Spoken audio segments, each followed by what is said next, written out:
ਸਿਆਸਤ, ਵਪਾਰ, ਖੇਡਾਂ ਤੇ ਫਿਲਮ ਜਗਤ ਦੇ ਨਾਲ ਦੇਸ਼ ਦੁਨੀਆ ਦੀ ਹਰ ਵੱਡੀ ਖਬਰ ਦੇ ਲਈ ਹੁਣੇ ਡਾਊਨਲੋਡ ਕਰੋ ਦੇਸ਼ ਦੀ number 1 news app Dainik Savera Times. ਨਮਸਕਾਰ, ਦੈਨਿਕ ਸਵੇਰਾ ਟੀਵੀ ਦੇਖ ਰਹੇ ਸਾਡੇ ਸਾਰੇ ਦਰਸ਼ਕਾਂ ਦਾ ਸਵਾਗਤ ਹੈ ਜੀ। ਮੈਂ ਹਾਂ ਪਮਿਲ ਪਾਟਿਆ। ਇੰਡਸਟਰੀ ਕਿਸੇ ਵੀ ਸੂਬੇ ਦੀ ਆਰਥਿਕਤਾ ਦੇ ਲਈ ਆਕਸੀਜਨ ਦਾ ਕੰਮ ਕਰਦੀ ਹੈ। ਲਾਕਡਾਊਨ ਦੇ ਵਿੱਚ ਇੰਡਸਟਰੀ ਬੰਦ ਹੈ, ਪ੍ਰੋਡਕਸ਼ਨ ਬੰਦ ਹੈ, ਲੇਬਰ ਪੰਜਾਬ ਨੂੰ ਛੱਡ ਕੇ ਦੂਸਰੇ ਸੂਬਿਆਂ ਦੇ ਵਿੱਚ ਜਾ ਚੁੱਕੇ ਔਰ ਇਸ ਤਰ੍ਹਾਂ ਦੀ ਸਥਿਤੀ ਪੂਰੇ ਦੇਸ਼ ਦੇ ਵਿੱਚ ਹੈਗੀ ਹੈ। ਲੇਬਰ ਦੀ ਵੱਡੀ ਸਮੱਸਿਆ ਸਾਰੀ ਇੰਡਸਟਰੀ ਨੂੰ ਆ ਰਹੀ ਹੈ, ਜਿਸ ਇੰਡਸਟਰੀ ਨੇ ਜੌਬ ਜਨਰੇਟ ਕਰਨੀਆਂ ਹੁੰਦੀਆਂ ਨੇ। ਆਰਥਿਕ ਮਾਮਲਿਆਂ ਦੇ ਮਾਹਿਰ ਨੇ, ਜਿਹੜੇ ਇੰਡਸਟਰੀਜ਼ ਦੇ ਮਾਹਿਰ ਹੈਗੇ ਨੇ, ਉਹ ਕਹਿੰਦੇ ਨੇ ਕਿ ਇੰਡਸਟਰੀ ਨੂੰ ਇਸ ਸਮੇਂ ਰਾਹਤ ਪੈਕੇਜਿਸ ਦੀ ਲੋੜ ਹੈਗੀ ਹੈ। ਪਰ ਇੰਡਸਟਰੀ ਦੇ ਕੋਲ ਆਪਦੇ ਲਈ, ਖੁਦ ਦੇ ਲਈ ਕੀ ਐਗਜ਼ਿਟ ਪਲਾਨ ਹੈਗਾ? ਇਸ ਬਾਰੇ ਗੱਲਬਾਤ ਕਰਨ ਦੇ ਲਈ ਸਾਡੇ ਨਾਲ ਟਰਾਈਡੈਂਟ ਗਰੁੱਪ ਦੇ ਚੇਅਰਮੈਨ ਰਜਿੰਦਰ ਗੁਪਤਾ ਮੌਜੂਦ ਨੇ। ਰਜਿੰਦਰ ਗੁਪਤਾ ਖੁਦ ਬਹੁਤ ਵੱਡੇ ਉਦਯੋਗਪਤੀ ਨੇ, ਪੰਜਾਬ ਪਲੈਨਿੰਗ ਬੋਰਡ ਦੇ ਵਾਈਸ ਚੇਅਰਮੈਨ ਵੀ ਨੇ। ਗੁਪਤਾ ਸਾਹਿਬ, ਬਹੁਤ ਬਹੁਤ ਸਵਾਗਤ ਹੈ ਜੀ ਦੈਨਿਕ ਸਵੇਰਾ ਟੀਵੀ ਤੇ। Thank you sir, thank you Parmil ji. Gupta ਸਾਹਿਬ, ਸਭ ਤੋਂ ਪਹਿਲਾਂ ਜਿਸ ਤਰ੍ਹਾਂ ਮੈਂ ਗੱਲ ਕੀਤੀ, ਇੰਡਸਟਰੀ ਦੇ ਐਗਜ਼ੈਕਟਲੀ ਕ੍ਰਾਈਸਿਸ ਕੀ ਹੈਗੇ ਨੇ ਆਪਦੇ ਆਪ ਦੇ ਲਈ? ਕਿਉਂਕਿ ਅਸੀਂ ਕਿਸਾਨੀ ਦੀ ਗੱਲ ਕਰਦੇ ਹਾਂ, ਅਸੀਂ ਰੋਜ਼ਮर्रा ਦੀ ਲੇਬਰ ਦੀ ਗੱਲ ਕਰਦੇ ਹਾਂ, ਪਰ ਜਿੰਨੇ ਆਰਥਿਕਤਾ ਚਲਾਉਣੀ ਹੈ ਸਟੇਟ ਦੀ, ਉਹਦੀ ਆਪਦੇ ਕ੍ਰਾਈਸਿਸ ਅਸਲ ਦੇ ਵਿੱਚ ਕੀ ਹੈਗੇ ਆ? ਤੁਸੀਂ ਇਸ 2 ਮਹੀਨੇ ਦੇ ਵਿੱਚ ਹਰ ਚੀਜ਼ ਪਿਨ ਪੁਆਇੰਟ ਕਰ ਲਈ ਹੋਣੀ ਆ, ਮਾਰਕ ਕਰ ਲਈ ਹੋਣੀ। ਦੇਖੋ, ਆਰਥਿਕਤਾ ਤਾਂ ਹਰ ਇੱਕ ਨੇ ਚਲਾਣੀ ਹੈ। ਐਗਰੀਕਲਚਰ ਹੈ, ਉਹ ਵੀ ਪੰਜਾਬ ਦੀ ਔਰ ਹਿੰਦੁਸਤਾਨ ਦੀ ਕਾਫੀ ਵੱਡੀ ਆਰਥਿਕ ਮਦਦ ਕਰਦਾ, ਉਹਦਾ ਵੀ ਬਹੁਤ ਵੱਡੀ ਕੰਟਰੀਬਿਊਸ਼ਨ ਹੈ। ਪੰਜਾਬ ਦੀ GDP 'ਚ ਐਗਰੀਕਲਚਰ ਦਾ ਆਪਣਾ ਇੱਕ ਬੜਾ ਕੰਟਰੀਬਿਊਸ਼ਨ ਹੈ, ਬੜਾ ਯੋਗਦਾਨ ਹੈ। ਇੰਡਸਟਰੀ ਦਾ ਵੀ ਬਹੁਤ ਭਾਰੀ ਯੋਗਦਾਨ ਹੈ ਇਨ terms of employment, in terms of revenue generation, in terms of taxation. तो ये अपनी ट्रिपल इफेक्ट है, ਉਹਨੂੰ ਆਪਾਂ ਨਹੀਂ ਨਜ਼ਰਅੰਦਾਜ਼ ਕਰ ਸਕਦੇ। ਲੇਕਿਨ ਇਹ ਸਭ ਚੀਜ਼ਾਂ ਬਹੁਤ ਜ਼ਰੂਰੀ ਨੇ। ਤੁਸੀਂ ਕਹਿ ਰਹੇ ਹੋ ਚੱਲਣਾ, ਐਗਜ਼ਿਟ ਪਲਾਨ ਦੁਆਰਾ ਆਣਾ, ਲੇਬਰ।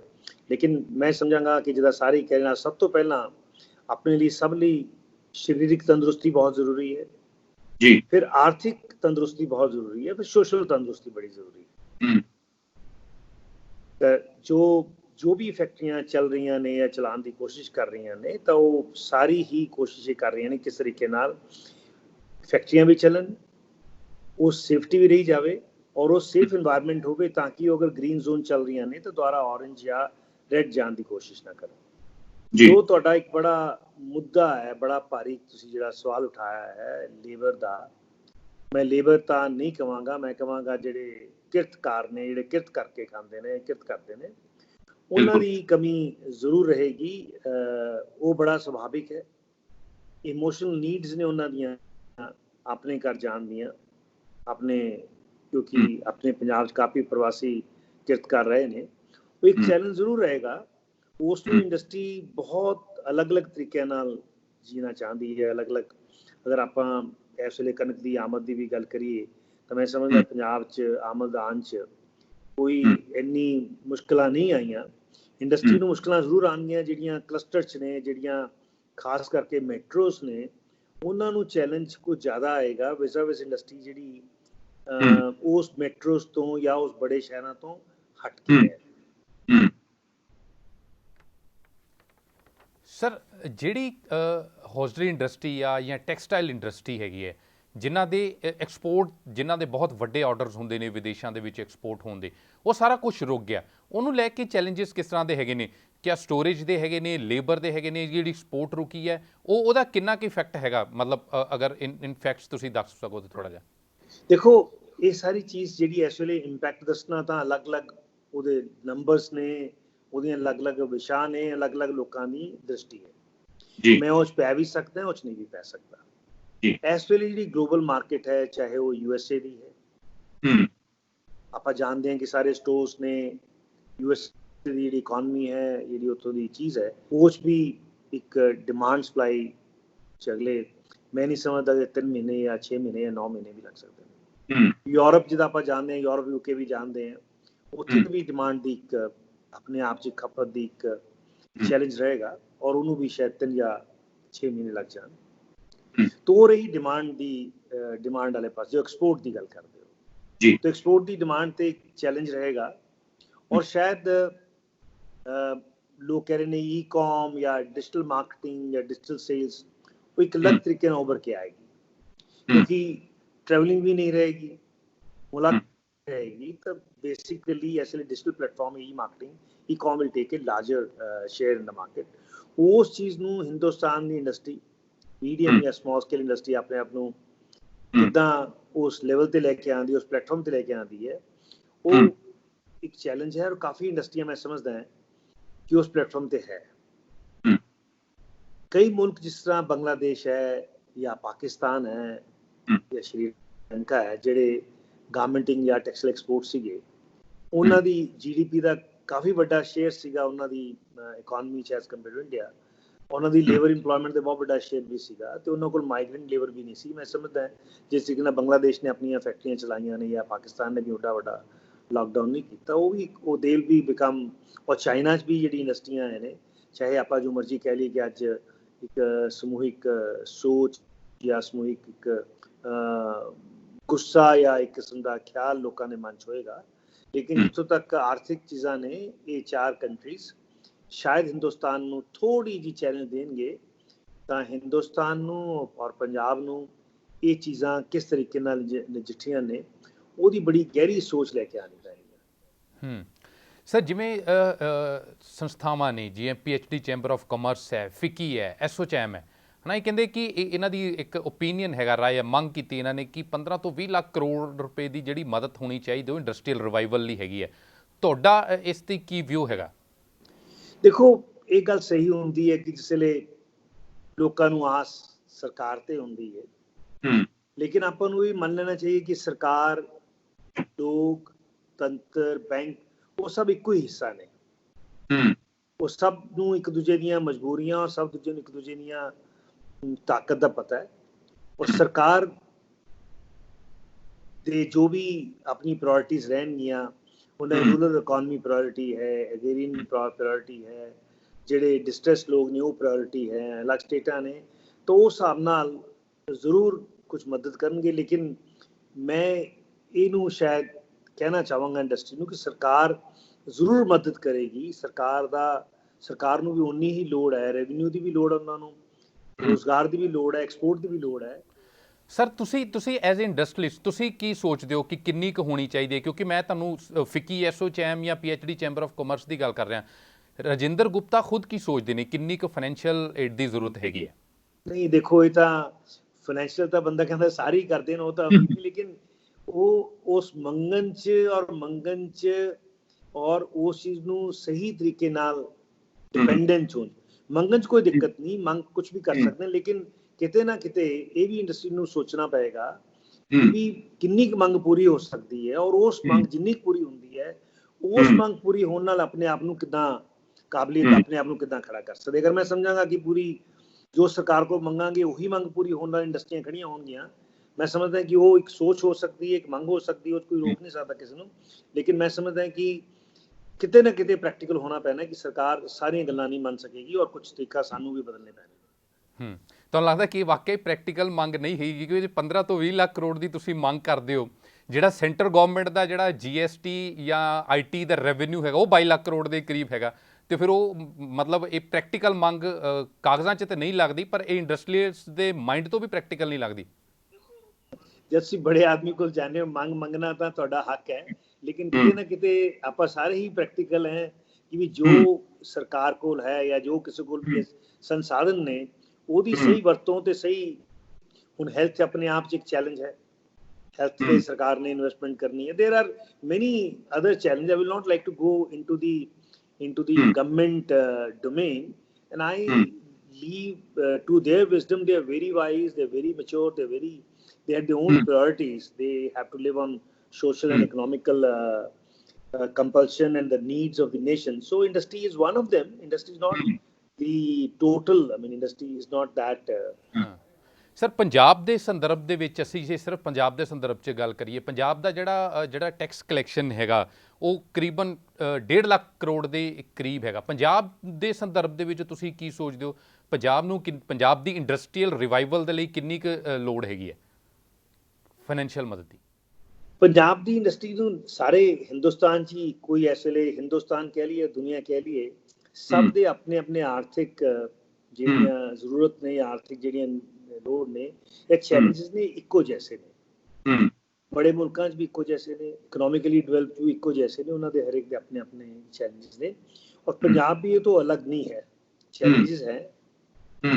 और पंजाब सरकार और पंजाबी दोनों का जिहड़ा मनोबल है, दोनों की जिहड़ी सोच है, दोनों ही बड़े, पंजाब सरकार बड़ी प्रयत्न कर रही है, बड़ी बड़ी कोशिश कर रही है, हर किस्म की कोशिश कर रही है, और इंडस्ट्री भी बड़ी कोशिश कर रही है। मैं समझदा जिहड़ा तालमेल बहुत अच्छा है। ये जिहड़े क्राइसिस ने इहनूं निपटण लई और क्राइसिस नूं सही ढंग नाल निपटणगे, और दोनों ही मिलके इस सांझ पा के इस जिहड़ी इसले पर सर कोई ਮੰਗ, ਕੋਈ ਡਿਮਾਂਡ ਰੱਖੀ ਗਈ ਹੈ ਗਵਰਨਮੈਂਟ ਨੂੰ ਕਿ ਸਾਨੂੰ ਐਗਜ਼ੈਕਟਲੀ ਇੰਨੀ ਕੁ ਹੈਲਪ ਚਾਹੀਦੀ? ਕਿਉਂਕਿ ਇਹ ਜਿਹੜੇ ਐਕਸਪਰਟ ਕਹਿੰਦੇ ਨੇ, ਉਹ ਕਹਿੰਦੇ ਨੇ ਕਿ ਸਿਰਫ ਮਾਰਚ ਮਹੀਨੇ ਦੇ ਵਿੱਚ ਹੀ ਪੰਜਾਬ ਦੀ ਇੰਡਸਟਰੀ ਦਾ ਕਰੀਬ 1 ਲੱਖ ਕਰੋੜ ਰੁਪਏ ਦੀ ਜਿਹੜੀ ਪ੍ਰੋਡਕਸ਼ਨ ਹੈਗੀ ਹੈ ਉਹ ਮਾਰਕੀਟ 'ਚ ਨਹੀਂ ਪਹੁੰਚੀ। ਇੱਕ ਮੋਟਾ ਅੰਦਾਜ਼ਾ ਇਸ ਚੀਜ਼ ਤੋਂ ਲਗਾਇਆ ਜਾ ਰਿਹਾ। ਤੁਹਾਡੀ ਅਸਲ ਦੇ ਵਿੱਚ ਇੰਡਸਟਰੀ ਕੋਈ ਮੰਗ ਵੀ ਰੱਖ ਰਹੀ ਹੈ ਦੇ ਅੱਗੇ, ਜਾਂ ਤੁਸੀਂ ਇਸ ਆંકੜੇ ਨਾਲ ਕਿੰਨੇ ਕੁ ਸਹਿਮਤ ਹੈਗੇ ਹੋ? देखो, आंकड़े किसी भी आंकड़े ना ना सहमत होना तो मैं समझदा कोई सियाणप नहीं। हर एक दे एक आंकड़े अपने हिसाब नाल उन्होंने बनाए हुए ने, ਉਹਦੀ कैलकुलेशंस ने, तो नंबर्स ਨੂੰ ਦੀ कैलकुलेशन ਕਿਸੇ ਦੀ ਵੀ ਕੁਝ ਹੋ ਸਕਦੀ ਹੈ। ਅਗਰ ਇਹ ਆਪਾਂ ਮੰਨ ਕੇ ਚੱਲੀਏ ਤਾਂ ਪੰਜਾਬ ਦੀ ਇਕਨੋਮੀ ਪਿਛਲੇ ਕੁਝ ਸਾਲਾਂ 'ਚ ਸ਼ਾਇਦ ਅਗਰ ਬਹੁਤ ਅੱਛੀ ਹੁੰਦੀ। ਮੈਂ ਦੇਖੋ ਚੈਲੰਜਸ ਨੇ, ਔਰ ਮੈਂ ਤਾਂ ਇਹੀ ਆਪਣੇ ਜਿਹੜੇ ਵੀ ਤੁਹਾਨੂੰ ਤੁਹਾਡੇ ਜਿਹੜੇ ਲੋਕ ਦੇਖ ਰਹੇ ਨੇ ਜਾਂ ਸਮਝ ਰਹੇ ਨੇ ਕਿ ਸਰਕਾਰ ਜ਼ਰੂਰ ਮਦਦ ਕਰੇਗੀ, ਔਰ ਸਰਕਾਰ ਨੇ ਮਦਦ ਕਰਨੀ ਹੈ ਆਪਣੀ ਵਥਾ ਦੇ ਹਿਸਾਬ ਨਾਲ, ਆਪਣੀ ਹਿੰਮਤ ਔਰ ਹੈਸੀਅਤ ਦੇ ਹਿਸਾਬ ਨਾਲ। ਆਪਣਾ ਮੰਗ ਕਰਨਾ ਵੀ ਪੂਰਾ ਇੱਕ ਹੱਕਮੰਦ ਹੈ, ਕਿਉਂਕਿ ਸਰਕਾਰਾਂ ਕੋਲੋਂ ਮੰਗਿਆ ਹੀ ਜਾਂਦਾ ਹੈ, ਲੇਕਿਨ ਇਹ ਰਲ ਮਿਲ ਕੇ ਹੀ ਨਿਕਲੇਗਾ, ਔਰ ਲੋਕਾਂ ਨੂੰ ਆਪਣਾ ਪ੍ਰਯਤਨ ਵੀ ਕਰਨਾ ਪਏਗਾ। ਔਰ ਮੈਂ ਸਮਝਦਾ ਇਹਦੇ ਅਗਰ ਆਪਾਂ ਮੈਂ ਇਸ ਕਿਸੇ ਸਭ ਨਾਲ ਇਹ ਕੋਈ हर ना इतफाक रखता है कि ये एक चैलेंजेस हैं, ये रोजगार के चैलेंजेस भी ने, रेवन्यू के चैलेंजेस भी ने, इंडस्ट्री चलाने के चैलेंजेस ने। चैलेंजेस तो डिनाई नहीं कर रहा, चैलेंजेस रहने ने, और चैलेंजेस नूं समय लगेगा कि कोरोना या जिहड़ी ये महामारी है इनू किदां चलदी है, किदां सुधरदी है, लोकां दी सेहत किदां रहिंदी है। लेकिन ये सब चीज़ां है, लेकिन मिलजुल के चलणगियां ते कल्ली उम्मीद सरकार तो रख रहे। मंगना बहुत अच्छी है, लेकिन भी उतों ही उन्होंने जिम्मेवार ठहरा देना, मैं समझदा या उन्होंने सिर ते ही रख लेना एक बहुत बड़ी आस है, और आस रखने की कोई बुराई नहीं है। आस रखने कोई ਆਪ ਕਰਨੀ ਪੈਂਦੀ, ਬਿਲਕੁਲ। ਪਰ ਸਰਕਾਰ ਇਸ 'ਚ ਹੈਲਪ ਵੀ ਕਰ ਰਹੀ ਹੈ, ਕਿਉਂਕਿ ਅਸੀਂ ਉਹਦਾ ਪੋਜ਼ੀਟਿਵ ਪੁਆਇੰਟ ਵੀ ਦੇਖੀਏ। ਸਰਕਾਰ ਹੈਲਪ ਵੀ ਕਰ ਰਹੀ ਹੈ, ਕਿਉਂਕਿ GST ਰਿਫੰਡ ਹੋ ਰਹੇ ਨੇ ਇੰਡਸਟਰੀ ਦੇ 5 ਲੱਖ ਤੱਕ ਦੇ, ਕਿਉਂਕਿ MSMEs ਨੂੰ ਵੀ ਬੜੀ ਜ਼ਰੂਰਤ ਰਹਿੰਦੀ ਹੈ। ਉਹ ਤੁਹਾਨੂੰ ਲੱਗਦਾ ਕਿ ਉਹ ਮਦਦ ਹੋ ਰਹੀ ਹੈ ਇੰਡਸਟਰੀ ਦੀ? ਚਾਹੇ ਬਿਜਲੀ ਦੇ ਬਿੱਲਾਂ 'ਚ ਕੁਝ ਮਾਫੀ ਦਿੱਤੀ ਹੋਵੇ ਗਵਰਨਮੈਂਟ ਆਫ ਇੰਡੀਆ ਨੇ, ਟੈਕਸ ਜਾਂ ਤੁਹਾਡਾ ਜਿਹੜਾ ਰੈਵਨਿਊ ਆਪਣਾ ਉਹਨਾਂ ਇੰਟਰਸਟ ਜਾਂ ਰੀਪੇਮੈਂਟਸ ਕੋਈ ਦਿੱਤੀ ਹੋਵੇ, ਜੋ ਸਰਕਾਰ ਕੋਲੋਂ ਬਣ ਪਾ ਰਿਹਾ ਹੈ ਉਹ ਕਰ ਰਹੀ ਹੈ। ਇਹ ਦੋ ਚੀਜ਼ਾਂ ਆਪਾਂ ਹੁਣ ਸਾਹਮਣੇ, ਮੈਂ ਅਗਰ ਕਹਾਂਗਾ ਤਾਂ ਸ਼ਾਇਦ ਮੈਂ ਮਾਫੀ ਦੇ ਨਾਲ ਕਹਾਂਗਾ, ਔਰ ਕਿਸੇ ਬੜੇ ਜ਼ਾਤੀ ਤੌਰ ਤੇ ਕਹਾਂਗਾ, ਇਹਨੂੰ ਮੈਂ ਸਮੂਹਿਕ ਤੌਰ ਤੇ ਨਹੀਂ ਕਹਿਣਾ ਚਾਹੁੰਦਾ। ਇੱਕ ਪਾਸੇ ਇੰਡਸਟਰੀ ਨੂੰ ਇਹ ਵੀ ਚੈਲੰਜ ਰਹੇਗਾ ਕਿ ਐਗਜ਼ਿਸਟਿੰਗ ਵਰਕਰਸ ਦੀ ਬਿਨਾਂ ਕੰਮ ਤੋਂ ਸੈਲਰੀਜ਼ ਕਿੱਦਾਂ ਦੇਣੀਆਂ ਨੇ। ਬਿਲਕੁਲ। ਦੂਸਰੇ ਪਾਸੇ ਉਹ ਵੀ ਚੈਲੰਜ ਹੈ ਕਿ ਲੇਬਰ ਹੈ ਹੀ ਨਹੀਂ ਹੈ। ਬਿਲकुल। तो ये डायकोटमीज ने, ये डायकोटमीज का हल लेबर ना होना भी चैलेंज है, लेबर नू सैलरी दे पैसे ना देना भी चैलेंज है, लॉकडाउन भी चैलेंज है, मार्केट ना होना भी चैलेंज है। अगर मार्केट हूँ इस वेले मैं समझदा है कि सरकार ने हर सुविधा दी है कि कोई इंडस्ट्री बड़ी छोटी दुकान मकान कारोबार बड़ा है छोटा वो चलाओ, लेकिन चलाने ਲਈ ਜ਼ਿੰਮੇਵਾਰੀਆਂ ਪਾਈਆਂ ਨੇ। ਸਰ ਇਹ ਬੜਾ ਇੰਟਰਸਟਿੰਗ ਪੁਆਇੰਟ ਤੁਸੀਂ ਚੁੱਕਿਆ ਕਿ ਸਰਕਾਰ ਜਿਹੜਾ ਇੰਡਸਟਰੀ ਨੇ ਵੇਜਿਸ ਵੀ ਦੇਣੇ ਆ ਔਰ ਲੇਬਰ ਵੀ ਜਾ ਰਹੀ ਹੈ। ਇਹ ਦੋਨੋਂ ਬੜੀਆਂ ਇੰਟਰਸਟਿੰਗ ਚੀਜ਼ਾਂ ਹੈਗੀਆਂ। ਮੋਦੀ ਸਰਕਾਰ ਨੇ ਕਿਹਾ ਸੀਗਾ, ਪ੍ਰਧਾਨ ਮੰਤਰੀ ਮੋਦੀ ਨੇ ਆਪਣੇ ਸੰਬੋਧਨ ਦੇ ਵਿੱਚ ਕਿਹਾ ਸੀ ਕਿ ਇੰਡਸਟਰੀ ਆਪਣੀ ਲੇਬਰ ਨੂੰ ਉਹਦਾ ਵੇਜਿਸ ਜ਼ਰੂਰ ਦੇਵੇ। ਹੁਣ ਪੰਜਾਬ ਦੇ ਵਿੱਚੋਂ ਇੰਡਸਟਰੀ ਬਾਹਰ ਜਾ ਰਹੀ ਹੈ। ਇਹ ਕਿਹਾ ਜਾ ਰਿਹਾ ਸੀਗਾ ਕਿ ਪੰਜਾਬ ਦਾ ਸਪੇਸ ਜਿਹੜਾ ਹੈਗਾ, ਪੰਜਾਬ ਦੀ ਲੇਬਰ ਦਾ ਸਪੇਸ ਹੈਗਾ, ਉਹ ਮਾਈਗਰੈਂਟ ਲੇਬਰ ਨੇ ਕਿਤੇ ਉਸ ਚੀਜ਼ ਨੂੰ ਕਵਰ ਅਪ ਕੀਤਾ। ਤੁਹਾਨੂੰ ਲੱਗਦਾ ਕਿ ਪੰਜਾਬ ਦੇ ਲਈ ਇਹਦੇ ਨਾਲ ਪੰਜਾਬ ਦੀ ਜਿਹੜੀ ਲੇਬਰ ਹੈਗੀ ਉਹਦੇ ਨਾਲ ਇਹ ਓਪਰਚੁਨਿਟੀ 'ਚ ਕਨਵਰਟ ਹੋ ਸਕਦਾ? ਔਰ ਦੂਸਰਾ ਜਿਹੜਾ ਚੈਲੰਜ ਤੁਸੀਂ ਵੇਜਿਸ ਦਾ ਕਹਿ ਰਹੇ ਹੋ, ਉਹਨੂੰ ਮੈਨੇਜ ਐਗਜ਼ੈਕਟਲੀ ਕਿੱਦਾਂ ਕਰ ਰਹੇ ਹੋ? ਦੇਖੋ ਹੁਣ ਇਹ ਚੈਲੰਜ ਤਾਂ ਹੈ ਕਿ ਅਗਰ ਤੁਸੀਂ ਬਿਨਾਂ ਤੁਹਾਡੇ ਕੋਲ ਰੈਵਨਿਊ ਨਹੀਂ ਹੈ ਜਾਂ ਇਨਕਮ ਨਹੀਂ ਹੈ, ਤੁਸੀਂ ਪੇਮੈਂਟ ਕਰਨੀ ਹੈ। ਹਰ ਇੱਕ ਬੰਦੇ ਦੇ ਆਪਣੇ ਸਾਧਨ ਪ੍ਰਸਾਧਨ ਨੇ, ਚਾਹੇ ਬੈਂਕ ਨੇ ਕਿਹਾ ਅਸੀਂ ਵਿਆਜ ਨਹੀਂ ਲਵਾਂਗੇ ਜਾਂ ਅਸੀਂ ਰੀਪੇਮੈਂਟ ਨਹੀਂ ਲਵਾਂਗੇ, ਸਰਕਾਰ ਨੇ ਕਿਹਾ ਅਸੀਂ ਬਿਜਲੀ ਦਾ ਬਿੱਲ ਨੂੰ ਡੈਫਰ ਕਰ ਦਿੰਦੇ ਹਾਂ, ਨਹੀਂ ਲਵਾਂਗੇ, ਚਲੋ ਵੀ ਅਸੀਂ ਪੋਸਟਪੋਨ ਕਰ ਦਿੰਦੇ। ਹੋ ਸਕਦਾ ਕਿ ਕੁਛ ਲੋਕ ਉਸ ਜਿਹੜਾ ਪੈਸਾ ਜਿਹੜਾ ਸਰਕਾਰ ਪ੍ਰਤੀ ਜਾਣਾ ਸੀ ਉਹਨੂੰ ਮਿਲ ਜੁਲ ਕੇ ਚਲਾ ਸਕਣ, ਕਿ ਵਰਕਰ ਨੂੰ ਦੇ ਲੈਣ, ਉੱਪਰਲੀਆਂ ਵੱਡੇ ਲੋਕ ਨੇ ਉਸ ਕਾਰੋਬਾਰ 'ਚ ਸੀਨੀਅਰ ਲੋਕ ਨੇ, ਉਹਨਾਂ ਦੀ ਜਿਹੜੀ ਪੇਮੈਂਟਸ ਹੈ, ਉਹਨਾਂ ਦੇ ਵੇਜਿਸ ਹੈ, ਉਹਨਾਂ ਦੇ ਸੈਲਰੀਜ਼ ਹੈ, ਉਹਨਾਂ ਨੂੰ ਡੈਫਰ ਕਰ ਲੈਣ, ਉਹਨਾਂ ਨੂੰ ਬਾਅਦ 'ਚ ਦੇ ਲੈਣ, ਉਹਨਾਂ ਨੂੰ ਮਾਈਨਰ ਇੰਟਰਸਟ ਦੇ ਲੈਣ। ਅਤੇ ਜਿਸ ਤਰੀਕੇ ਨਾਲ ਇਹ ਤੁਸੀਂ ਮਾਈਗ੍ਰੇਸ਼ਨ ਦੀ ਗੱਲ ਕਰਦੇ ਹੋ, ਮੇਰਾ ਬੜਾ ਜ਼ਾਤੀ ਵਿਊ ਹੈ, ਹਾਲਾਂਕਿ ਕਾਫੀ ਲੋਕ ਇਸ ਨਾਲ ਇਤਫਾਕ ਨਹੀਂ ਰੱਖਦੇ। ਜਿਹੜੇ ਵੱਡੇ ਸਾਡੇ ਮੈਟਰੋਜ਼ ਸੀ ਉੱਥੇ ਬਹੁਤ ਵਾਰੀ ਕੰਸਨਟ੍ਰੇਸ਼ਨ ਸੀ ਮਾਈਗ੍ਰੇਸ਼ਨ ਲੇਬਰ ਦੀ, ਔਰ ਇੰਡਸਟਰੀ ਵੀ ਉੱਥੇ ਕਾਫੀ ਕੰਸਨਟ੍ਰੇਟਡ ਸੀ।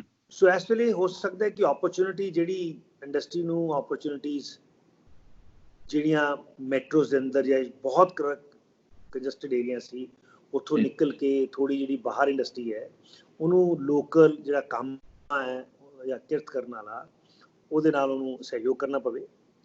ਇੱਕ ਚੀਜ਼ ਨੂੰ ਬੜਾ ਮੱਦੇ ਨਜ਼ਰ ਮੈਂ ਪਹਿਲਾਂ ਵੀ ਦੱਸਿਆ ਸੀ, ਜਿਹੜੇ ਸਾਡੇ ਪੰਜਾਬੀ ਕਾਮੇ ਨੇ, ਕਿਰਤਕਾਰ ਨੇ, ਉਹ ਕੰਮ ਕਰਨ 'ਚ ਉਹਨਾਂ ਨੂੰ ਦਿੱਕਤ ਨਹੀਂ ਹੈ, ਉਹ ਕੰਮ ਕਰਨਾ ਚਾਹੁੰਦੇ ਨੇ, ਲੇਕਿਨ ਕਿਤੇ ਨਾ ਕਿਤੇ ਉਹਨਾਂ ਦਾ ਆਪਣਾ ਜਿਹੜਾ ਇੱਕ ਸੈਲਫ ਰਿਸਪੈਕਟ ਹੈ, ਸੈਲਫ ਐਸਟੀਮ ਹੈ, ਉਹ ਮਾਈਗ੍ਰੈਂਟ ਨਾਲੋਂ ਜ਼ਿਆਦਾ ਹੈ। ਤੇ ਮਾਈਗ੍ਰੈਂਟ ਨਾਲ ਤੁਸੀਂ ਮਤਲਬ ਕਿਸੇ ਵੇਲੇ ਤੁਹਾਡਾ ਵਿਵਹਾਰ ਮਾਈਗ੍ਰੈਂਟ ਨਾਲ ਜਾਂ ਅੰਦਰਲੀ ਲੇਬਰ ਨਾਲ, ਜਦੋਂ ਕੰਮ ਕਰਨ ਦਾ ਤਰੀਕਾ ਹੈ, ਜੋ ਅੰਦਰ ਕੰਮ ਕਰਨ ਦੇ ਸਾਧਨ ਨੇ, ਉਹਨੂੰ ਆਟੋਮੇਸ਼ਨ ਕਰਨਾ, ਪ੍ਰੋਸੈਸ ਕਰਨਾ, ਮੈਂ ਸਮਝਦਾ ਹੋ ਸਕਦਾ ਹੈ ਕਿ ਆਉਣ ਵਾਲੇ ਸਮੇਂ 'ਚ ਜਿਹੜੀ ਪੰਜਾਬ ਦੀ ਇੰਡਸਟਰੀ ਹੈ ਉਹ ਅਗਰ ਬਿਨਾਂ ਮਾਈਗ੍ਰੈਂਟ ਤੋਂ ਚਲਾਉਣੀ ਹੈ, ਆਪਣੇ ਲੋਕਲ ਜਾਂ ਡੋਮਿਸਾਈਲ ਲੇਬਰ ਨਾਲ ਜਾਂ ਕਿਰਤਿਆਂ ਨਾਲ, ਜਾਂ ਕਹਿ ਲਈਏ ਕਿਰਤਕਾਰਾਂ ਨਾਲ ਚਲਾਉਣੀ ਹੈ, ਉਦਮੀਆਂ ਨਾਲ ਚਲਾਉਣੀ ਹੈ, ਕਰਮਯੋਗੀਆਂ ਨਾਲ ਚਲਾਉਣੀ ਹੈ, ਹੋ ਸਕਦਾ ਹੈ ਕਿ ਜਿਹੜਾ ਈਕੋ ਸਿਸਟਮ ਹੈ, ਮੈਸਲੋ ਥਿਊਰੀ ਦਾ ਜਿਹੜਾ ਈਕੋ ਸਿਸਟਮ ਹੈ, ਉਹ ਜਿਹੜੀ ਸੈਲਫ ਐਸਟੀਮ ਹੈ ਜਾਂ ਸੋਸ਼ਲ ਇਨਵਾਇਰਮੈਂਟ ਹੈ, ਉਹਨੂੰ ਹੋਰ ਹੈਲਦੀ ਕਰਨਾ ਪਵੇ ਔਰ ਹੈਲਦੀ ਕਰਨ ਦੀ ਜ਼ਰੂਰਤ ਹੋਵੇ। ਇਹ ਵੀ ਨਵੀਂ ਕਿਸਮ ਦੀ ਇੱਕ ਸੋਚ ਬਣ ਕੇ ਆਉਂਦੀ ਹੈ, ਇੱਕ ਨਵੀਂ ਕਿਸਮ ਦਾ ਇੱਕ ਪ੍ਰੋਸੈਸ ਆ ਸਕਦਾ ਹੈ, ਕਿਉਂਕਿ ਜਿਸ ਲਈ ਵੀ ਕੋਈ ਚੈਲੰਜ ਆਉਂਦੇ ਨੇ ਉਹ necessity the mother of invention, ਔਰ ਲੋਕ ਆਪਣੇ ਆਪ ਬਦਲਾਵ ਲੈ ਕੇ ਆਉਂਦੇ ਨੇ, ਲੋਕ ਆਪਣੇ ਆਪ ਨੂੰ ਬਦਲਦੇ ਨੇ। ਪਰ ਸਰ ਇਹਦੇ ਪੋਸਟ ਇਫੈਕਟ ਤੁਸੀਂ ਕਿਸ ਤਰ੍ਹਾਂ ਦੇਖ ਰਹੇ ਹੋ? ਪੋਸਟ ਇਫੈਕਟ ਨੂੰ ਦੋ ਤਰੀਕੇ ਨਾਲ ਇੱਕ ਨਜ਼ਰੀਆ ਹੈਗਾ ਕਿ ਇਹ ਓਪਰਚੁਨਿਟੀ 'ਚ ਕਨਵਰਟ ਹੋਏਗਾ, ਜੌਬ ਓਪਰਚੁਨਿਟੀ 'ਚ ਕਨਵਰਟ ਹੋਏਗਾ, ਜਾਂ ਜੌਬ ਜਨਰੇਸ਼ਨ ਚੈਲੰਜ ਰਹੇਗਾ ਇੰਡਸਟਰੀ ਖੁੱਲ੍ਹਣ ਤੋਂ ਬਾਅਦ, ਕਿਉਂਕਿ ਲੇਬਰ ਤੇ ਗਈ ਹੈ, ਪੰਜਾਬ ਦੇ ਵਿੱਚੋਂ ਵੀ ਗਈ ਹੈ, ਹਰ ਸਟੇਟ ਦੇ ਵਿੱਚੋਂ ਲੇਬਰ ਜਿੱਥੇ ਜਿੱਥੇ ਸੀਗੀ ਉਹ ਚਲੀ ਗਈ। ਹੁਣ ਜਿਹੜੇ ਐਗਜ਼ਿਸਟਿੰਗ ਇੰਡਸਟਰੀ ਹੈ ਤੇ ਐਗਜ਼ਿਸਟਿੰਗ ਲੇਬਰ ਹੈਗੀ ਹੈ, ਉਹਦੇ ਲਈ ਇਹ ਓਪਰਚੁਨਿਟੀ ਬਣੇਗੀ ਜਾਂ ਇੰਡਸਟਰੀ ਲਈ ਕ੍ਰਾਈਸਿਸ ਬਣੇਗਾ ਜੌਬ ਜਨਰੇਸ਼ਨ? ਦੇਖੋ, ਇਹਦੀ ਕੋਈ ਸਿੱਧਾ ਇੱਕ ਸਵਾਲ ਨਹੀਂ ਕਿ ਓਪਰਚੁਨਿਟੀ ਬਣੇਗੀ ਕ੍ਰਾਈਸਿਸ ਬਣੇਗਾ, ਦੋਨੋਂ ਹੀ ਬਣਨਗੇ। ਮਤਲਬ ਕਿ ਇੱਕ ਇਹ ਮੈਂ ਕਦੇ ਕੋਈ ਸਮ ਟੋਟਲ ਵੀ एक क्राइसिस भी नहीं, अपॉर्चुनिटी भी है, क्राइसिस भी है, अपॉर्चुनिटी भी है।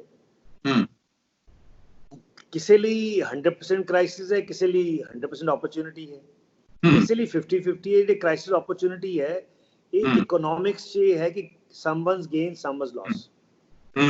तो और ਇਹਦੀ ਜਿਹੜੀ ਐਵੋਲੂਸ਼ਨ ਹੈ ਉਹਨੂੰ ਮਾਨਸਿਕ ਤੌਰ ਤੇ ਜਾਂ ਇਨਵਾਇਰਨਮੈਂਟ ਤੌਰ ਤੇ ਅਗਰ ਕੋਈ ਚੈਲੰਜਸ ਹੈ, ਉਹਨੂੰ ਕਿੰਨੀ ਜਲਦੀ ਆਪਾਂ ਆਪਟ ਜਾਂ ਕਾਪਟ ਕਰਦੇ ਹਾਂ, ਜਾਂ ਉਹਨੂੰ ਕਿੱਦਾਂ ਆਪਾਂ ਉਹਨੂੰ ਲੈਂਦੇ ਹਾਂ, ਉਹ ਇੰਡਸਟਰੀ ਤੇ ਜਾਂ ਸਨਅਤਕਾਰ ਤੇ ਜਾਂ ਕਰਿੰਦੇ ਤੇ ਜਾਂ ਕਰਾਉਣ ਵਾਲੇ ਦੇ ਦੋਨਾਂ ਦੇ ਰਿਲੇਸ਼ਨ ਤੇ ਡਿਵੈਲਪ ਕਰੇਗਾ। ਰਿਲੇਸ਼ਨ ਤੇ ਤੁਸੀਂ ਸਭ ਤੋਂ ਪਹਿਲਾਂ ਸਰ ਗੱਲ ਕਰ ਰਹੇ ਸੀਗੇ ਐਗਰੀਕਲਚਰ ਦੀ। ਪੰਜਾਬ ਐਗਰੇਰੀਅਨ ਸਟੇਟ ਹੈਗਾ, ਜਿਹੜੀ ਐਗਰੋ ਇੰਡਸਟਰੀ ਹੈਗੀ ਹੈ ਪੰਜਾਬ ਦੀ, ਜਾਂ ਜਿਹੜੀ ਟੈਕਸਟਾਈਲ ਇੰਡਸਟਰੀ ਹੈ, ਦੋਨਾਂ ਦੇ ਵਿੱਚ ਲੇਬਰ ਮਤਲਬ ਵੈਸੇ ਤਾਂ ਹਰ ਇੰਡਸਟਰੀ ਨੂੰ ਲੇਬਰ ਦੀ ਜ਼ਰੂਰਤ ਹੈ, ਪਰ ਜ਼ਿਆਦਾ ਮੈਨ ਪਾਵਰ ਦੀ ਇਹਨਾਂ ਦੋਨਾਂ ਇੰਡਸਟਰੀਜ਼ ਦੇ ਵਿੱਚ ਬਹੁਤ ਜ਼ਰੂਰਤ ਹੈਗੀ ਹੈ। ਉਹ ਵਾਲਾ ਗੈਪ, ਉਹ ਵੈਕਿਊਮ ਕਿਵੇਂ ਪੂਰਾ ਕਰੋਗੇ ਸਰ? ਉਹਦਾ ਅਲਟਰਨੇਟ ਕੀ ਹੈਗਾ ਇੰਡਸਟਰੀ ਕੋਲ? ਦੇਖੋ, ਪਹਿਲੀ ਗੱਲ ਤਾਂ ਮੈਂ ਇਹ ਕਹਿਣਾ ਚਾਹਾਂਗਾ, ਮੇਰਾ ਸ਼ੁਰੂ ਤੋਂ ਰਿਹਾ ਕਿ ਜਿਹੜੀ ਐਗਰੋ ਇੰਡਸਟਰੀ ਜਿਹੜੀ ਹੈਗੀ ਉਹ 'ਚ ਟੈਕਸਟਾਈਲ ਵੀ ਆਉਂਦੀ ਹੈ, ਔਰ ਟੈਕਸਟਾਈਲ ਸ਼ਾਇਦ ਇੱਕ ਪੂਰੀ ਜਿਹੜੀ ਸਪਲਾਈ ਚੇਨ ਨੂੰ ਪੂਰਾ ਕਾਟਨ ਤੋਂ ਲੈ ਕੇ ਆਖਿਰ ਤੱਕ ਕੰਪਲੀਟ, ਔਰ ਰॉ ਮਟੀਰੀਅਲ ਵੀ ਇੱਥੇ ਹੈ, ਸਭ ਕੁਝ ਇੱਥੇ। The biggest value added to the local economy, ripple effect ਬਹੁਤ ਪਾ ਰਹੀ ਹੈ। ਔਰ ਜਿਹੜੀ ਟੈਕਸਟਾਈਲ ਇੰਡਸਟਰੀ ਉਹ by and large semi skilled female employment ਦੀ ਬਹੁਤ ਭਾਰੀ ਓਪਰਚੁਨਿਟੀ ਹੈ। ਓਕੇ। ਔਰ ਤੁਸੀਂ ਅਗਰ ਦੇਖੋਗੇ ਮਾਈਗ੍ਰੇਸ਼ਨ ਲੇਬਰ 'ਚ ਜਿਹੜੇ ਲੋਕ ਮਾਈਗ੍ਰੇਟ ਕਰਦੇ ਨੇ ਉਹ 'ਚ ਫੀਮੇਲ ਮਾਈਗ੍ਰੇਸ਼ਨ ਬਹੁਤ ਘੱਟ ਹੈ, ਲੇਕਿਨ ਹਾਂ ਪਰਿਵਾਰ 'ਚ ਆ ਕੇ ਉਹਨਾਂ ਦਾ ਪਰਿਵਾਰ ਨਾਲ ਕੰਮ ਕਰ ਲੇ। ਡਿਫਰੈਂਟ ਸਟੋਰੀ ਕਿ ਕੋਈ ਬੰਦਾ ਆਇਆ ਉਹਦੀ ਵਾਈਫ ਜਾਂ ਉਹਦਾ ਫੀਮੇਲ ਮੈਂਬਰ ਵੀ ਕੰਮ ਕਰ ਲੇ, ਲੇਕਿਨ ਉੱਥੋਂ ਫੀਮੇਲ ਮੈਂਬਰ ਦੀ ਮਾਈਗ੍ਰੇਸ਼ਨ ਬਹੁਤ ਘੱਟ ਹੈ। ਹਸਪਿਟੈਲਿਟੀ 'ਚ ਹੋ ਸਕਦੀ ਹੈ, ਹੈਲਥ ਕੇਅਰ 'ਚ ਹੋ ਸਕਦੀ ਹੈ, ਲੇਕਿਨ ਇੰਡਸਟਰੀ 'ਚ ਬਹੁਤ ਘੱਟ ਹੈ। ਜਿਹੜੀ ਟੈਕਸਟਾਈਲ ਇੰਡਸਟਰੀ ਹੈ ਉਹਦੇ ਨੂੰ ਇੱਕ ਓਪਰਚੁਨਿਟੀ ਇਸ ਵੇਲੇ ਜਿਹੜੀ ਲੋਕਲ ਗਵਰਨਮੈਂਟ ਨਾਲ ਲੋਕਲ ਸਿਸਟਮ ਨਾਲ ਬੈਠ ਕੇ ਕਿਸ ਤਰੀਕੇ ਨਾਲ semi skilled rural employment, woman female employment ਕਿਸ ਤਰੀਕੇ ਨਾਲ ਇਹਨੂੰ ਸਮਝਿਆ ਜਾ, ਇੱਕ ਓਪਰਚੁਨਿਟੀ 'ਚ ਕਨਵਰਟ ਕੀਤਾ ਜਾਵੇ, ਉਹ ਬਹੁਤ ਜ਼ਰੂਰੀ ਹੈ। ਔਰ ਮੈਂ ਸਮਝਦਾ ਸਰਕਾਰ ਵੱਲੋਂ ਤੇ ਇੰਡਸਟਰੀ ਦੋਨੋਂ ਹੀ ਬੜੇ ਇਸ ਗੱਲ 'ਚ ਉਹਨਾਂ 'ਚ ਕੋਈ ਦੋਨਾਂ 'ਚ ਪਰੇਸ਼ਾਨੀ ਨਹੀਂ ਹੈ, ਦੋਨੋਂ ਬੜਾ ਤਾਲਮੇਲ ਹੈ ਔਰ ਬੜੀ ਜਲਦੀ ਇਹਦਾ ਗੈਪ ਫਿਲ ਹੋ ਜਾਏਗਾ।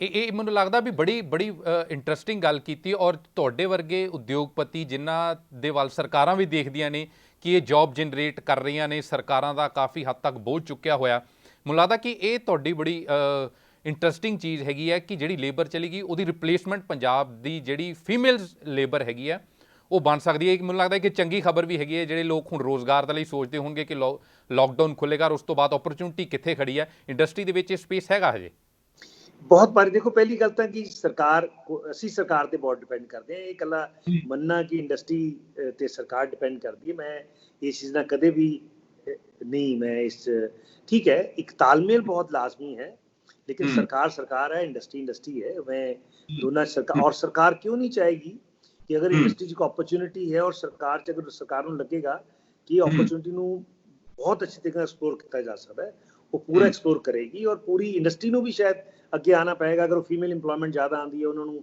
सेफ्टी, हैल्थ, क्रचेज, उन्हें रहने का साधन अंदर जो इकोसिस्टम है, जो पूरा इकोसिस्टम है, बड़ा ही उन्होंने फैमिन करना पएगा, वो मस्कुलिन नहीं हो सकता।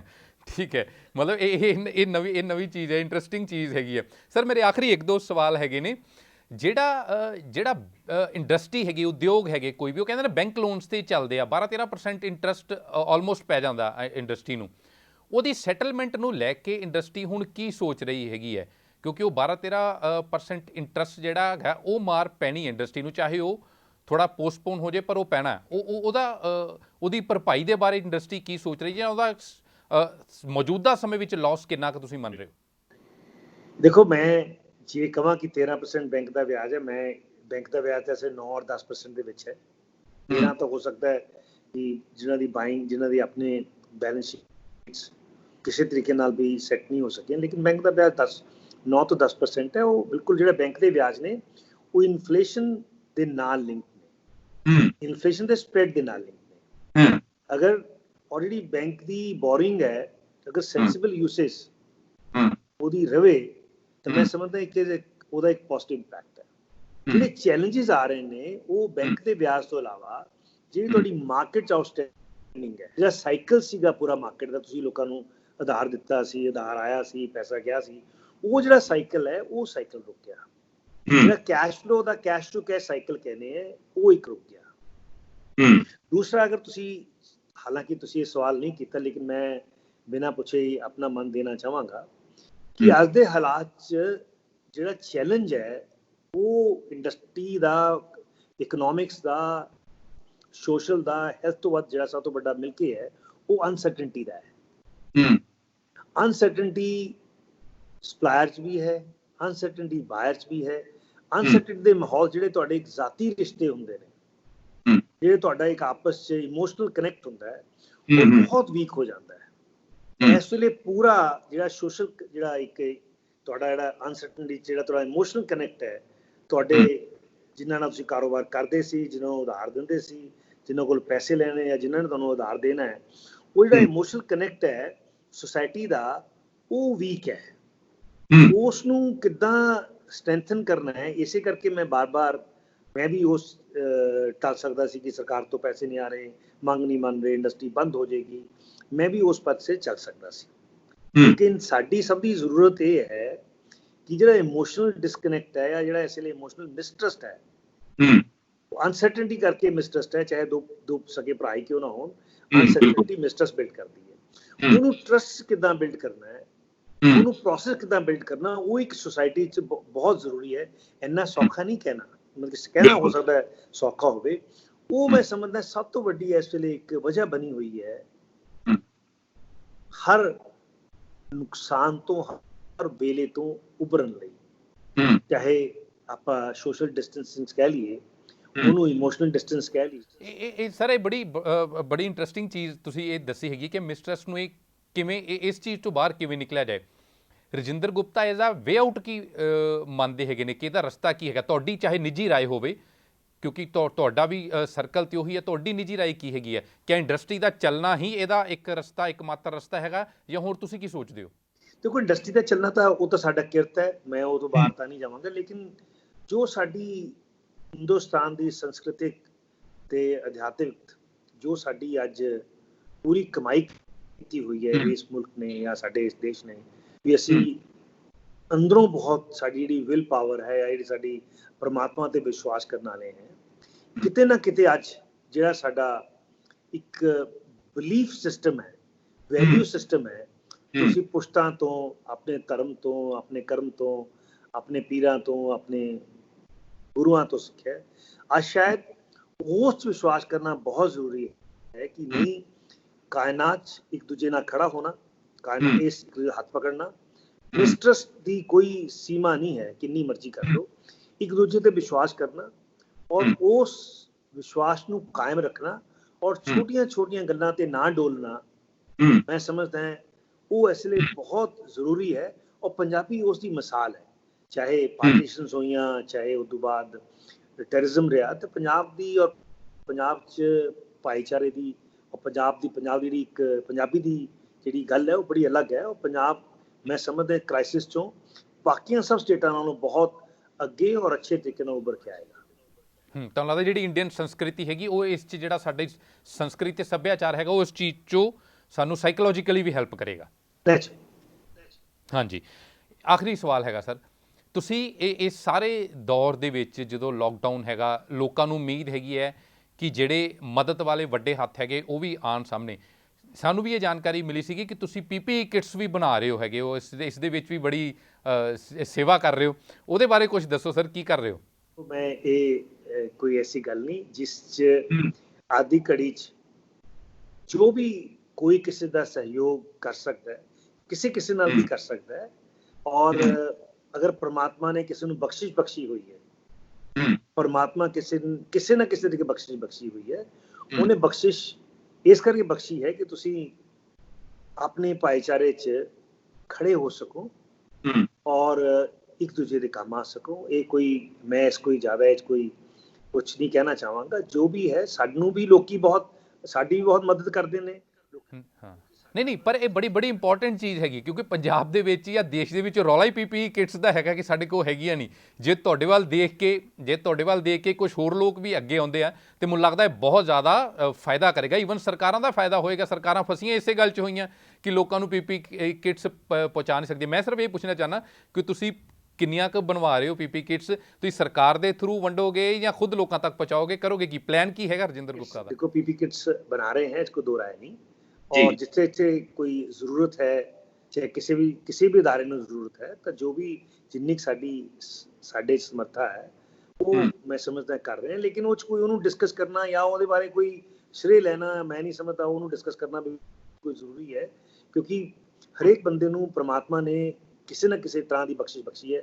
ਹੁਣ ਤੁਸੀਂ ਵੀ ਸਰਕਾਰ ਨੂੰ ਜੋ ਚੀਜ਼ਾਂ ਅੱਛੀਆਂ ਹੋ ਰਹੀਆਂ ਉਹ ਵੀ ਦੱਸ ਰਹੇ ਹੋ, ਜੋ ਅੱਛੀਆਂ ਨਹੀਂ ਹੋ ਰਹੀਆਂ ਉਹ ਵੀ ਦੱਸ ਰਹੇ ਹੋ। तो ये एक प्रोसेस है, हर एक बंदे का अपना एक सोसाइटी ਨਾਲ जोड़ है और हर एक बंदे ਨੂੰ सोसाइटी ने बख्शिश बख्शी हुई है। ਇਹ ਜੋ ਸਾਡੇ ਕੋਲ ਵੀ ਹੈ ਜਾਂ ਸਟਰਾਈਡਨ ਕੋਲ ਵੀ ਹੈ, ਇਹ ਵੀ ਲੋਕਾਂ ਦੀ ਬਖਸ਼ਿਸ਼ ਹੀ ਹੈ।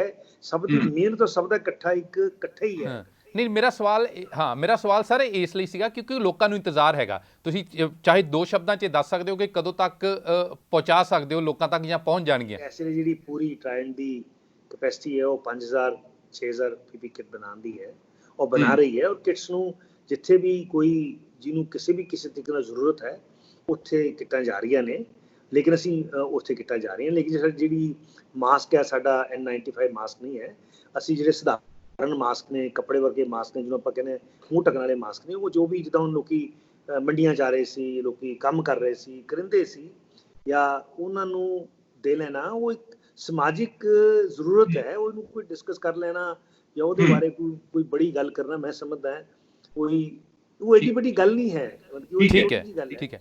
ਮੈਂ ਤੁਹਾਨੂੰ ਕਿਹਾ ਸੀ ਆਖਰੀ ਸਵਾਲ ਮੇਰੇ ਯਾਦ ਆ ਗਿਆ ਇੱਕ ਮਾਈਂਡ ਦੇ ਵਿੱਚ। ਮੈਂ ਤੁਹਾਨੂੰ ਜਾਂਦੇ ਬਹੁਤ ਥੋੜੇ ਕੁਝ ਸੈਕਿੰਡ ਦੇ ਵਿੱਚ ਇਹ ਪੁੱਛਣਾ ਚਾਹਨਾ, ਆਫਟਰ ਲੋਕਡਾਊਨ ਜਦੋਂ ਖਤਮ ਹੁੰਦਾ, ਕਰਫਿਊ ਖਤਮ ਹੁੰਦਾ, ਪੰਜਾਬ ਦੇ ਸੰਦਰਭ ਦੇ ਵਿੱਚ ਤੁਸੀਂ ਕਿਹੜੇ ਦੇਖਦੇ ਹੋ ਕਿ ਕਿਹੜੀ ਇੰਡਸਟਰੀ ਜਲਦੀ ਰਿਵਾਈਵ ਕਰ ਸਕਦੀ ਹੈ ਜਾਂ ਜਿੱਥੇ ਓਪਰਚੁਨਿਟੀ ਜ਼ਿਆਦਾ ਹੈਗੀ ਹੈ? ਥੋੜੇ ਸ਼ਬਦਾਂ 'ਚ ਅਗਰ ਤੁਸੀਂ ਦੱਸਣਾ ਚਾਹੋ, ਮਤਲਬ 1 2 3 ਕਿਹੜੀ ਇੰਡਸਟਰੀ ਨੂੰ ਤੁਸੀਂ ਮੰਨਦੇ ਹੋ ਜਾਂ ਜਿਹਦੇ ਲਈ ਚੈਲੰਜ ਜ਼ਿਆਦਾ ਰਹਿਣ ਵਾਲੇ ਨੇ? ਦੇਖੋ, ਮੈਂ ਇਹ ਬੜਾ ਇੱਕ ਮੇਰਾ ਤਾਂ ਇਹੀ ਇੱਕ ਪਰਮਾਤਮਾ ਨੂੰ ਇਹ ਅਪੀਲ ਹੈ ਕਿ ਪੰਜਾਬ ਦੀ ਹਰ ਇੰਡਸਟਰੀ ਕੀ ਹਰ ਕਰਿੰਦਾ, ਚਾਹੇ ਕੋਈ ਉਹ ਰੇਹੜੀ ਲਗਾ ਰਿਹਾ ਹੈ, ਚਾਹੇ ਕੋਈ ਫਲ ਵੇਚ ਰਿਹਾ ਹੈ, ਹਰੇਕ ਬੰਦਾ ਆਪਣੀ ਜਗ੍ਹਾ ਤੇ ਆਪਣੇ ਪਰਿਵਾਰ ਲਈ ਉਨਾ ਹੀ ਜ਼ਰੂਰਤਮੰਦ ਹੈ। ਔਰ ਮੈਂ ਤਾਂ ਪਰਮਾਤਮਾ ਨੂੰ ਇਹੀ ਅਰਦਾਸ ਕਰਾਂਗਾ ਔਰ ਇਹੀ ਮੈਨੂੰ ਉਮੀਦ ਹੈ ਕਿ ਇੰਡਸਟਰੀ ਹੀ ਨਹੀਂ, ਹਰੇਕ ਬੰਦਾ ਜਿਹੜਾ ਸਵੇਰੇ ਆਪਣੀ ਕਮਾਈ ਕਰਨ ਲਈ ਨਿਕਲਦਾ ਹੈ, ਉਹ ਕਮਾਈ ਕਰਕੇ ਜਾਵੇ, ਆਪਣੇ ਪਰਿਵਾਰ ਦਾ ਖਿਆਲ ਰੱਖੇ। ਲੇਕਿਨ ਹਾਂ, ਇੱਕ ਮੇਰੀ ਅਪੀਲ ਜ਼ਰੂਰ ਹੈ ਪੰਜਾਬੀਆਂ ਨੂੰ ਜਾਂ ਆਪਣੇ ਕਿ ਜੋ ਵੀ ਨੋਰਮਸ ਨੇ ਇਸ ਬਿਮਾਰੀ ਲਈ, ਜੋ ਵੀ ਚਾਹੇ ਉਹ ਡਿਸਟੈਂਸ ਦੇ ਨੋਰਮਸ ਨੇ, ਸਫਾਈ ਦੇ ਨੋਰਮਸ ਨੇ, ਮਾਸਕ ਦੇ ਨੋਰਮ ਨੇ, ਜੋ ਵੀ ਨੋਰਮਸ ਨੇ, ਆਪਾਂ ਉਹਨੂੰ ਭਰਪੂਰ ਨਿਭਾਈਏ ਤੇ ਔਰ ਆਪਾਂ ਆਪਣੇ ਪਰਿਵਾਰ ਨੂੰ ਵੀ ਇਹਦੀ ਸਿੱਖਿਆ ਜ਼ਰੂਰ ਦਈਏ, ਆਪਣੇ ਬੱਚਿਆਂ ਨੂੰ ਵੀ ਔਰ ਕੋਈ ਮਿਲਣਸਾਰ ਨੂੰ। ਮੇਰਾ ਤਾਂ ਕਹਿਣਾ ਕਿ ਪੰਜਾਬ ਖੁਸ਼ਹਾਲ ਰਹੇ, ਸਿਹਤਮੰਦ ਰਹੇ, ਖੁਸ਼ਹਾਲ ਰਹੇ ਔਰ ਇੱਕ ਭਾਈਚਾਰਾ ਬਣ ਕੇ ਰਹੇ। ਹਰੇਕ ਬੰਦੇ, ਹਰੇਕ ਜ਼ਰੂਰਤਮੰਦ ਦਾ ਕੰਮ ਉਸੇ ਤਰੀਕੇ ਨਾਲ ਚੱਲੇ। ਔਰ ਚਾਹੇ ਉਹ ਰੇਹੜੀ ਲਗਾ ਰਿਹਾ ਹੈ, ਚਾਹੇ ਉਹ ਦੁਕਾਨ ਲਗਾ ਰਿਹਾ ਹੈ, ਚਾਹੇ ਫੈਕਟਰੀ ਲਗਾ ਰਿਹਾ ਹੈ, ਕੁਝ ਵੀ ਲਗਾ ਰਿਹਾ ਹੈ, ਹਰੇਕ ਨੂੰ ਉਨੀ ਹੀ ਜ਼ਰੂਰਤ ਹੈ ਇਕਨੋਮਿਕਲ ਅਪਗ੍ਰੇਡੇਸ਼ਨ ਦੀ। ਔਰ ਹਰੇਕ ਬੰਦੇ ਦਾ ਕੰਮ ਵਧੀਆ ਚੱਲੇ ਔਰ ਵਧੀਆ ਚੱਲੇਗਾ। ਠੀਕ ਹੈ, ਬਹੁਤ ਬਹੁਤ ਧੰਨਵਾਦ ਰਜਿੰਦਰ ਗੁਪਤਾ ਸਾਹਿਬ, ਸਾਡੇ ਨਾਲ ਗੱਲਬਾਤ ਕਰਨ ਦੇ ਲਈ, ਸਾਨੂੰ ਸਮਾਂ ਦੇਣ ਦੇ ਲਈ। ਕਿਉਂਕਿ ਇੰਡਸਟਰੀ ਵੱਲ ਬਹੁਤ ਲੋਕਾਂ ਦੀ ਨਜ਼ਰ ਹੈਗੀ ਹੈ, ਲੋਕ ਦੇਖ ਰਹੇ ਨੇ ਕਿ ਹੁਣ ਜਦੋਂ ਖੁੱਲ੍ਹਣਾ, ਲੋਕਡਾਊਨ ਤੋਂ ਬਾਹਰ ਨਿਕਲਣਾ, ਤੇ ਰੋਜ਼ਗਾਰ ਦੀਆਂ ਸੰਭਾਵਨਾਵਾਂ ਕੀ ਹੈਗੀਆਂ ਨੇ। ਇਸ ਲਈ ਤੁਹਾਡੇ ਵਰਗੇ ਇੰਡਸਟਰੀਜ਼ ਵੱਲ ਲੋਕਾਂ ਦਾ ਧਿਆਨ ਹੈਗਾ ਕਿ ਸਾਡੇ ਲਈ ਰੋਜ਼ਗਾਰ ਪੈਦਾ ਹੋਏਗਾ, ਮੌਕੇ ਮਿਲਣਗੇ ਜਾਂ ਨਹੀਂ ਮਿਲਣਗੇ। ਸ਼ਾਇਦ ਤੁਹਾਡੀ ਇੰਟਰਵਿਊ ਦੇ ਵਿੱਚੋਂ ਕੁਝ ਲੋਕਾਂ ਨੂੰ ਆਸ ਜ਼ਰੂਰ ਬਣੀ ਹੋਏਗੀ ਕਿ ਸ਼ਾਇਦ ਜੌਬ ਜਨਰੇਸ਼ਨ ਜਿਹੜਾ ਸਮੱਸਿਆ ਹੈਗਾ ਰੋਜ਼ਗਾਰ ਦਾ, ਉਹ ਕੁਝ ਹੱਦ ਤੱਕ ਹੱਲ ਹੋ ਸਕਦਾ ਹੈਗਾ। ਫਿਲਹਾਲ ਦੇ ਲਈ ਬਹੁਤ ਬਹੁਤ ਧੰਨਵਾਦ ਸਾਡੇ ਨਾਲ ਗੱਲਬਾਤ ਕਰਨ ਦੇ ਲਈ, ਸਾਨੂੰ ਸਮਾਂ ਦੇਣ ਦੇ ਲਈ। ਬਹੁਤ ਬਹੁਤ ਸ਼ੁਕਰੀਆ ਪਰਮਿਲ ਜੀ, ਮੈਂ ਬਹੁਤ ਸ਼ੁਕਰਗੁਜ਼ਾਰ ਹਾਂ। ਔਰ ਮੈਂ ਇਸ ਚੀਜ਼ ਦੀ ਵੀ ਮਾਫੀ ਚਾਹਨਾ ਹੈ ਕਿ ਕੁਝ ਚੀਜ਼ਾਂ ਤੁਸੀਂ ਸ਼ਾਇਦ ਸਿੱਧੇ ਤਰੀਕੇ ਨਾਲ ਪੁੱਛਣਾ ਚਾਹੁੰਦੇ ਸੀ, ਲੇਕਿਨ ਮੈਂ ਇਹ ਸਮਝਦਾ ਕਿ ਪੰਜਾਬੀ ਤੇ ਔਰ ਪੰਜਾਬੀਅਤ ਤੇ ਆਸ ਰੱਖੋ, ਇੱਕ ਹਰ ਮੁਮਕਿਨ ਔਰ ਨੂੰ ਬਹੁਤ ਚੰਗੇ ਤਰੀਕੇ ਨਾਲ ਅੱਗੇ ਨਿਕਲ ਕੇ ਆਉਣਗੇ ਔਰ ਤੁਹਾਡੇ ਸਾਹਮਣੇ ਆਣਾ ਕਿ ਪੰਜਾਬ ਆਪਣਾ, ਸਾਡਾ ਸੋਹਣਾ ਪੰਜਾਬ ਬੜਾ ਚਮਕਦਾ ਔਰ ਹਰੇਕ ਬੰਦੇ ਦੀ ਚਿਹਰੇ ਤੇ ਖੁਸ਼ਹਾਲੀ ਰਹੇਗੀ। ਔਰ ਬਹੁਤ ਬਹੁਤ ਧੰਨਵਾਦ ਮੇਰੇ ਨਾਲ ਮੈਂ ਤੁਹਾਤੋਂ ਵੀ ਬਹੁਤ ਸਿੱਖਿਆ, ਆਪਦੇ ਵਿਚਾਰ, ਤੁਹਾਡੇ ਵਿਚਾਰਾਂ ਤੋਂ ਵੀ ਬੜੀ ਮੈਨੂੰ ਲਰਨਿੰਗ ਰਹੀ ਹੈ। ਮੈਂ ਉਹਦੇ ਬਾਰੇ ਵੀ ਸੋਚਾਂਗਾ। ਧੰਨਵਾਦ ਜੀ।